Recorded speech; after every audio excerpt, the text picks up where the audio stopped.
आशीर्वचन प्राप्त करने की कृपा।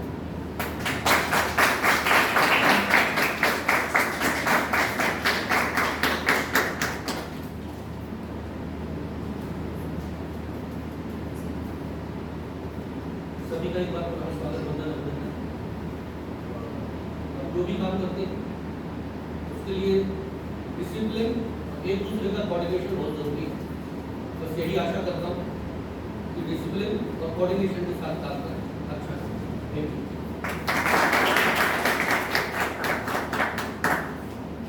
और मैं अत्यंत विलंब न करते हुए आज इस फेस्टिवल की पहली प्रस्तुति प्रस्तुत करने जा रही हूँ। नाटक before you drink, think before you. इसके लेखक हैं डॉक्टर हिमांशु द्विवेदी जी। डॉक्टर कृपांशु बेटा। सॉरी, इसका नाटक है थिंक बिफोर यू ड्रिंक। इसके लेखक हैं doctor कृपांशु Dwivedi ji. Doctor कृपांशु Dwivedi MPSD से अपनी शिक्षा पूरी की, तब से वह लगातार अभिनय के क्षेत्र में काम कर रहे हैं। उन्होंने 50 से ज़्यादा अधिक नाटकों का निर्देशन किया है। थिंक बिफोर यू ड्रिंक उनके अद्भुत रचनाओं में से एक है। इसका निर्देशन किया है रजत सिंह। आप पिछले 11 वर्षों से रंगमंच क्षेत्र में कार्य कर रहे हैं। वर्तमान में आप राजा मानसिंह तोमर संगीत एवं कला विश्वविद्यालय के नाटक एवं रंगमंच संकाय में BBA अंतिम वर्ष के छात्र के रूप में तथा डॉक्टर हिमांशु द्विवेदी जी के मार्गदर्शन में कार्य कर रहे हैं। इससे पूर्व आपने इमेच्योर थिएटर ग्रुप गोरखपुर में आसिफ जाहिद एवं मीरा सिकदार के निर्देशन में कार्य किया। आपने कई लघु फिल्में बनाई, जिसमें से प्रमुख है डू नॉट ट्रस्ट एनीवन, गुल्लक इंसाफ करेगा, life insurance, life on the wheels तथा आपने भारतीय हिंदी सिनेमा एवं विदेशों में भी कई अवार्ड पा रखे हैं। आपके द्वारा 20 से अधिक नाटकों में निर्देशन, 12 से ज़्यादा नाटकों में अभिनय किया गया है। आपके द्वारा बनारस, गोरखपुर, बस्ती, आजमगढ़, अयोध्या आदि क्षेत्र में रंगमंच को बढ़ाने के लिए 3 कार्यशाला निःशुल्क कराई गई, जिसकी शुरुआत आपने गोरखपुर के आर्ट स्कूल में कार्यशाला आयोजित करके की गई। धन्यवाद। आज की पहली प्रस्तुति है think before you drink.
Hello. हाँ हाँ सर। अरे हाँ, बस रेडी हो गया। अरे यार, अरे फंस गई यार। अरे लड़की नहीं तो क्या फंस गई। हाँ हाँ, मैं तैयार हो ही गया हूँ। बस निकल।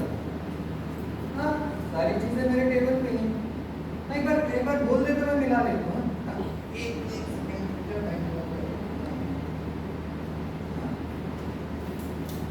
क्या क्या एडमिट कार्ड पहले से पहले की चीजें बता। रिज्यूमे एप्लीकेशन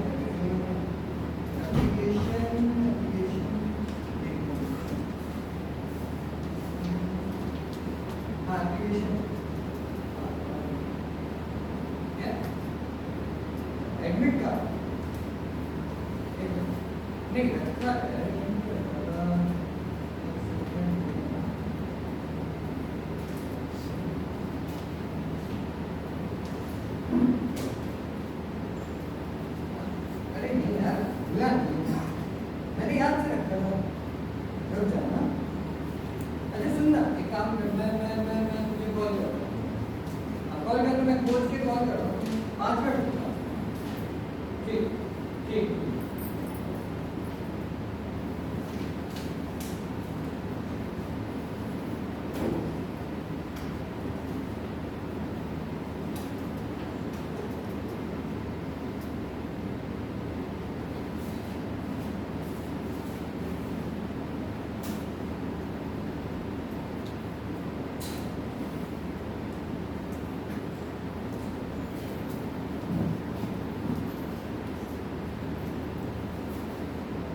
मेरे पिताजी का खत लिखते हैं कि I trust to have a son like you.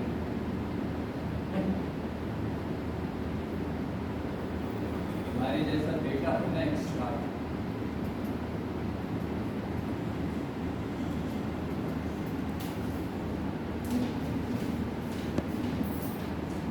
वो क्या है ना कि मैं अपने बचपन में बहुत ही होनहार बच्चा, वो कहता है ना मल्टी टैलेंटेड, सब काम जानता हूँ। मेरे दोस्त के जो माँ बाप थे वो उनसे कहते थे इसके जैसा बनो, इसके साथ रहो, इससे कुछ सीखो। फिर क्या था, वो होता है ना 14-15 की उम्र में थोड़ी सी आज़ादी मिलती है, मुझे भी मिली। मेरा एक दोस्त था, एक नंबर का हरामी फंसा है। एक दिन आता है मुझसे कहता है सुनो, मेरे पापा के कवर में एक रखी है, चलो थोड़ा थोड़ा चेक लेते हैं। मैंने भी कभी पी नहीं, मैंने भी सोचा अब हम बड़े हो रहे हैं। उसने धीरे धीरे बोतल की ढक्कन खोली।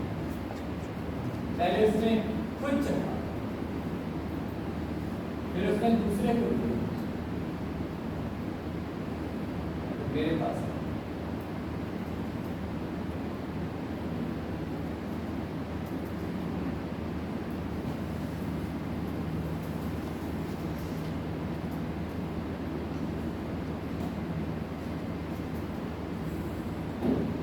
अंदर जाते ही एक गर्माहट सी दौड़ पड़ी।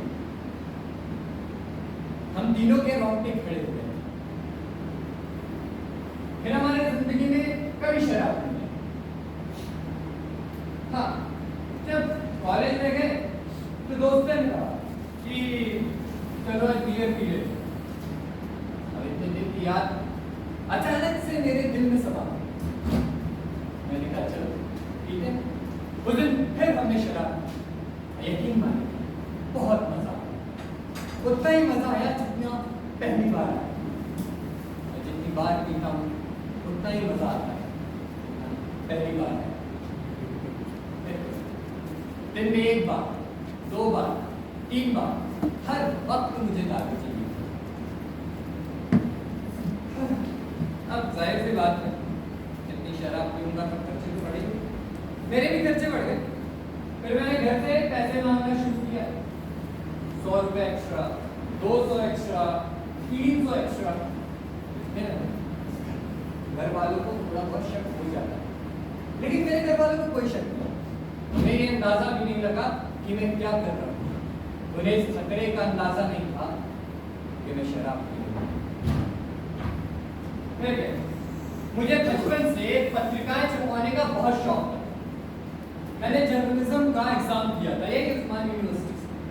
अच्छी मार्क्स आए, मैंने गई। लेकिन एक बात सिर्फ आपको बता कि मैं कभी कॉलेज नहीं गया,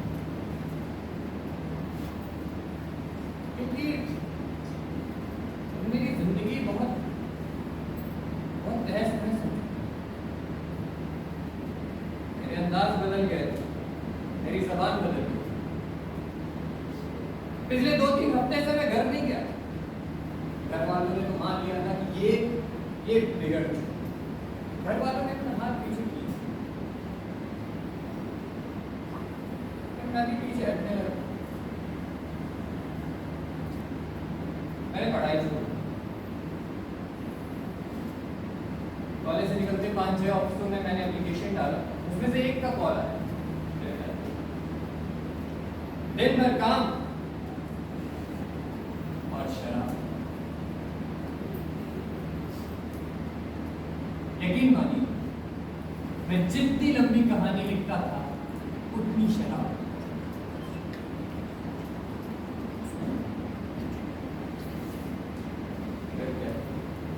अरे मुझे तो याद भी नहीं कि आज तक 7:30 से पहले कभी ऑफिस गया हूं। अब होशी का इंतजार तो करना पड़ता है। अरे यार भाई तो खोज रहा हूँ, मिल ही नहीं रही यार, पता नहीं कहाँ रख दिया मैंने। अरे यार क्यों नहीं आऊंगा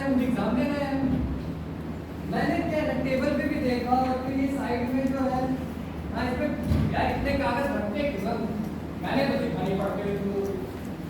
अरे ये करो ना, रवि से मत पूछो, हैं उससे पूछो, उसको पता होगा, वही कहता है सामान्य भाई क्या। अच्छा ठीक है, मैं ही कर लेगा, ठीक ठीक है, ठीक है, हाँ।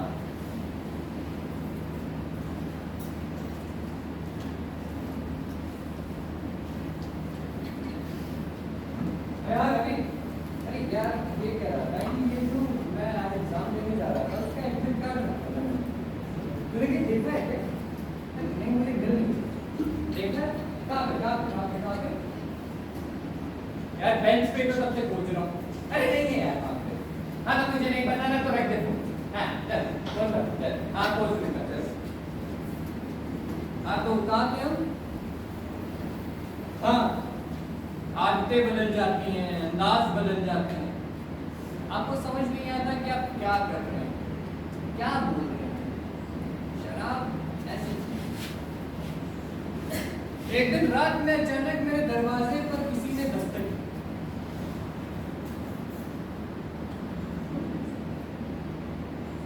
मेरे माँ बाप।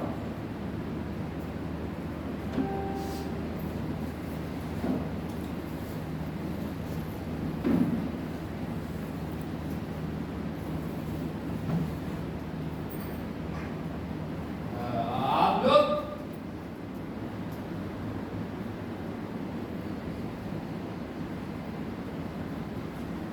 वक्त है आने का, हैं?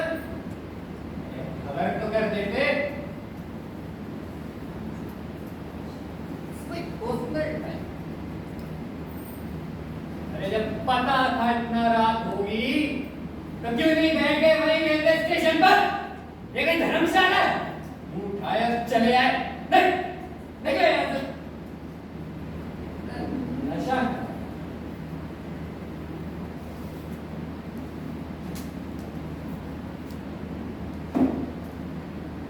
वो मेरे माता पिता हैं, जिनसे मैं सालों से नहीं मिला,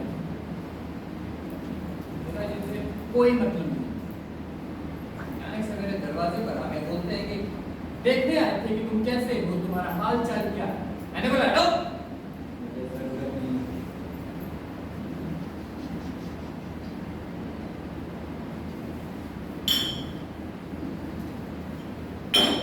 फिर क्या, काम में मन लगना बंद हो गया, दफ्तर जाने का भी दिल नहीं करता। मैं इस बीच मुश्किल से 2 या 4 बार अपने घर गया, वो भी तब जब मुझे पैसे की जरूरत थी, लेकिन वहां पैसा न मिला, बेइज्जती खूब मिली। वहीं पे 2-4 रिश्तेदार थे वहां, लेकिन मेरे माता पिता ने उनसे बोल रखा था कि अगर हमारा बेटा आए तो इसे यहाँ रहने मत दीजिए। मुझे हर जगह जिल्लत मिली, बदनामी मिली। ऐसा लगता था कि जिंदगी में कभी भी मुझसे किसी ने तमीज से बात नहीं की। लेकिन ये पूरी तरीके से सच नहीं। मुझे इज्जत मिली, मैं जब जर्नलिस्ट था ना, तो इस शहर के बड़े से बड़े नेता, बड़े से बड़ा आदमी मुझसे डरता। मुझे लगता था कि उनकी बहुत ढेर सारी खबरें मेरे पास हैं, हाँ 2-4 होती नहीं, लेकिन अगर मेरे पास होती थी तो मैं सीधे उनके घर जाता था और उनसे कहता था कि मुझे कितने रुपए चाहिए, दे दो, वो पैसे भी दे देते। लेकिन हाँ उसके बाद उनके घर में एंट्री कभी नहीं हुई। इस शराब के चक्कर में हर जगह मेरी बदनामी हुई, हर जगह।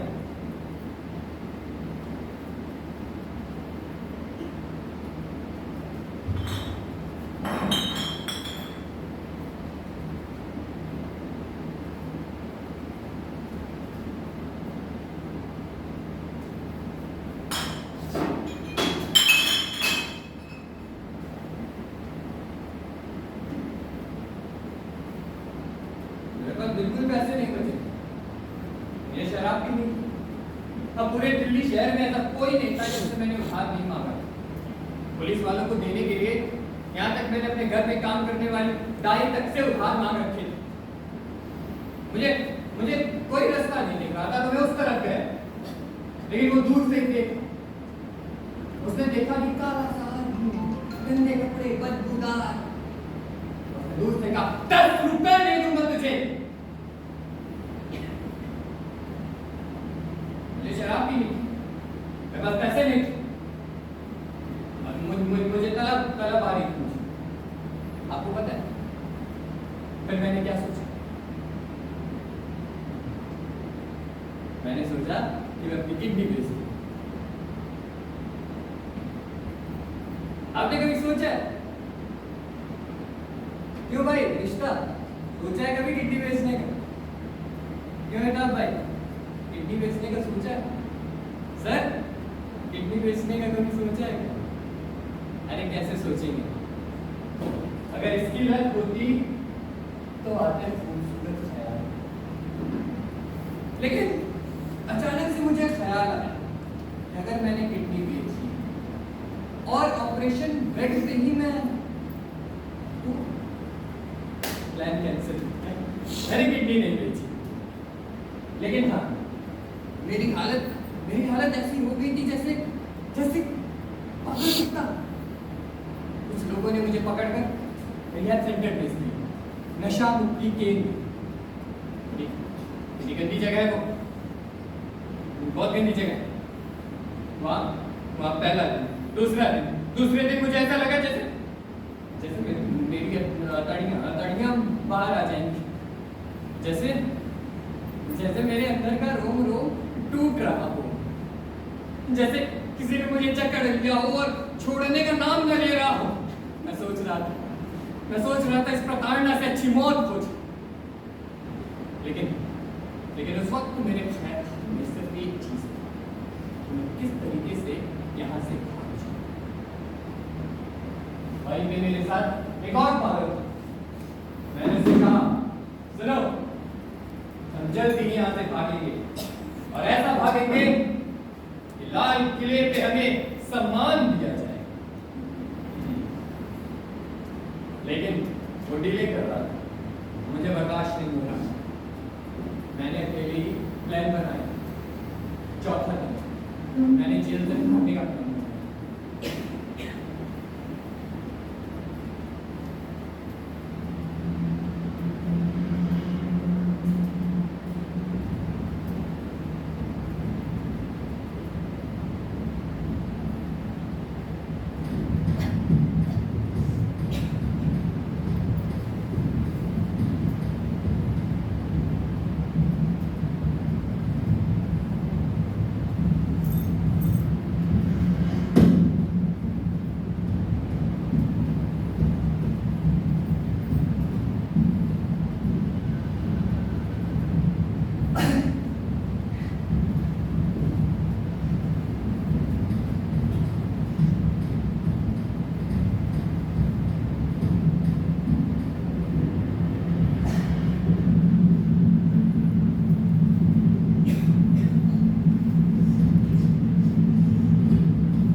करीबन 5 दिनों के बाद मैं अपने पैरों पर खड़ा होकर वहां के प्रोग्राम में जा रहा था।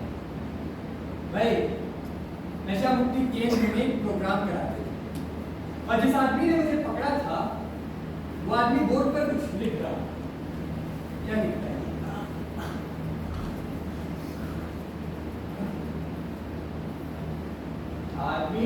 तुम्हारी जिंदगी बर्बाद हो चुकी है। तुम्हें सबने छोड़ दिया, तुम खत्म हो चुके हो। तो अपने माता पिता से नजर मिलाने के लायक थी। ये लो मेरी कहानी, मेरी कहानी। लेकिन मेरी कहानी इसे कैसे पता चली? Hey mister, how do you know about me? उसने कहा, मैं तुम्हारे बारे में कुछ नहीं जानता। मैं तो शराब के बारे में बता रहा हूँ।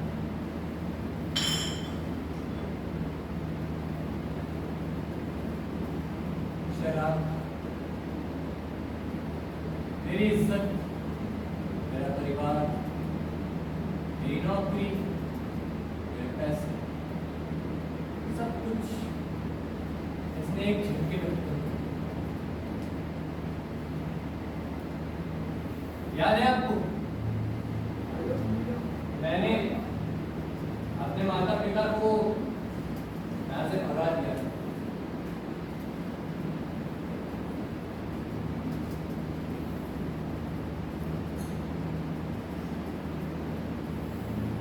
कुछ दिन बाद मेरे पिताजी का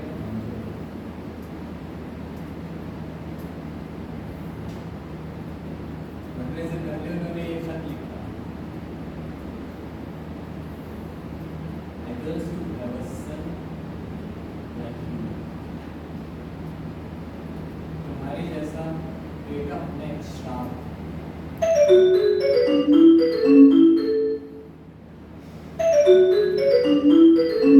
हेलो, हाँ बोल। अरे यार मेरा एडमिट कार्ड नहीं मिल रहा है, तब से वही खोज रहा हूँ। हाँ मेरी छुट्टी लग गई। क्या मिल गया? दे दे। अरे यार मैं तब से यहाँ खोज रहा हूँ यार। अच्छा चल ठीक है यार, आता हूँ।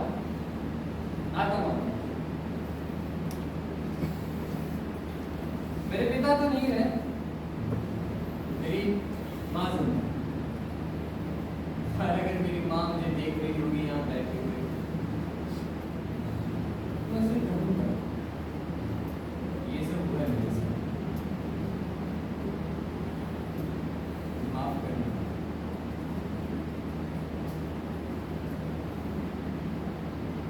लेकिन सच कहूँ, मेरी कहानी मेरे अकेले की नहीं। ये कहानी ना जाने मेरे जैसे कितनों की है, जिन्होंने शराब के लत में अपनी जिंदगी बर्बाद कर दी।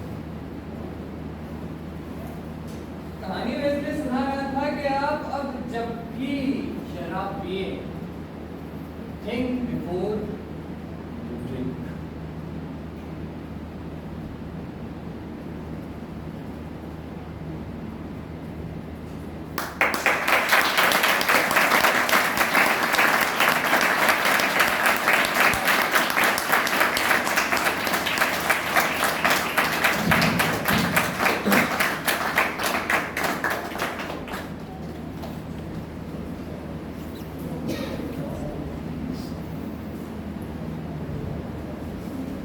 मैं मंचू सर से आवेदन करना चाहूँगी कि वो मंच पर आए और हमारे निर्देशक का स्वागत करें।